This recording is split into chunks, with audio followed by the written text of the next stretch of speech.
Summer is one of the busiest times of the year for medical professionals as workloads increase and staffing shortages become more pronounced. Now, the increased demand can lead to higher stress levels and potential burnout, and it's only expected to get worse. The American Hospital Association estimates a shortage of up to 3.2 million healthcare workers by 2026. But a recent survey provides a ray of hope. Dr. Travis Moore, and Director of Healthcare Category Management at Indeed, is joining us live from Seattle, Washington this morning with more. Good morning, Dr. Moore. How are you? Good morning. I'm doing great. How about yourself? I'm doing good. Just for a little bit, just to let you know, I was born in Vancouver, Washington. So, yay, Washington. All right. Not far off. Not far off. So, doctor, why do you think we're seeing such a staffing shortage in the medical profession? Yeah, it's a great question, and there are a variety of reasons. And a couple that I'll mention is, one, we just have more patients than we've had in the past. And this is due to things like an increased aging population, as well as things that patients are trying to catch up on some of the things that they may have put off during the pandemic. And so those are contributing to an increased demand. Speaking of the pandemic, we had significant burnout during the pandemic, especially with healthcare workers, and that pushed a lot of healthcare workers out of the industry completely. Fortunately, we're starting to see that slow, and many of those healthcare workers are starting to come back into the fold, but we're still trying to catch up with some of those losses. And then finally, the educational pipeline hasn't been able to keep pace with the demand for healthcare workers. And this is largely due to things like we just don't have enough faculty. We also don't have enough access to clinical training sites to adequately train these healthcare workers. And then finally, we just don't have enough funding to scale some of these programs to be able to be to the size we need to meet demand. Well, speaking of that, I was thinking about Forest Park Community College and their new healthcare facility. Now, can you tell us about the survey and your company's initiative to support the healthcare sector? Of course. So Indeed commissioned the Pulse of Healthcare report. And what we were trying to do is get a better understanding of how healthcare job seekers and employees were feeling. We know that we've heard a lot of people leaving the industry. We also see a lot of job hopping inside healthcare, and we wanted to know, what are the motivations here?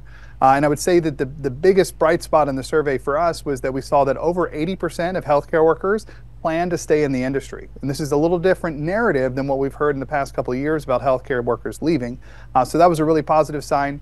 That said, 1 in 3 healthcare workers are experiencing at least one symptom of burnout and are starting to look for better work-life balance and searching for employers who have flexible scheduling and flexible shifts, and really creating more opportunities to create better balance in their life.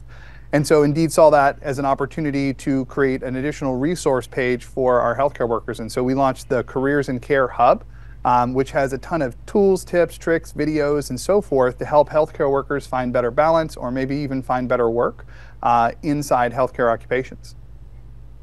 Now, for those who currently work in the field or who are looking to start a career, what tips do you have to help them manage burnout? Yeah, this is a great question. So the first thing that I would say is acknowledge that it's okay to feel that way. There's a lot of stigma around some of the feelings and sentiment around burnout. Know that it's okay to feel that way and share those feelings with your colleagues or your supervisor. Our survey saw that these relationships with your teammates, with your patients, with your supervisors had a significant impact in your overall well-being and satisfaction with your job.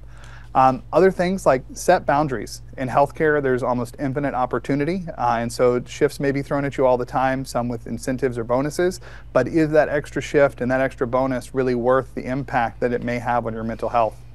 And I would say finally, the things like prioritizing self-care seem super cliche, but we're in a set of occupations that we go to work to care for others every single day, and if we're not filling our own cup, we won't have anything left to give. So taking the time to prioritize self-care and do things that fill your cup. Now, what should employers be doing to help? Yeah, this is another thing that employers are really starting to think through and figure out how can they impact this.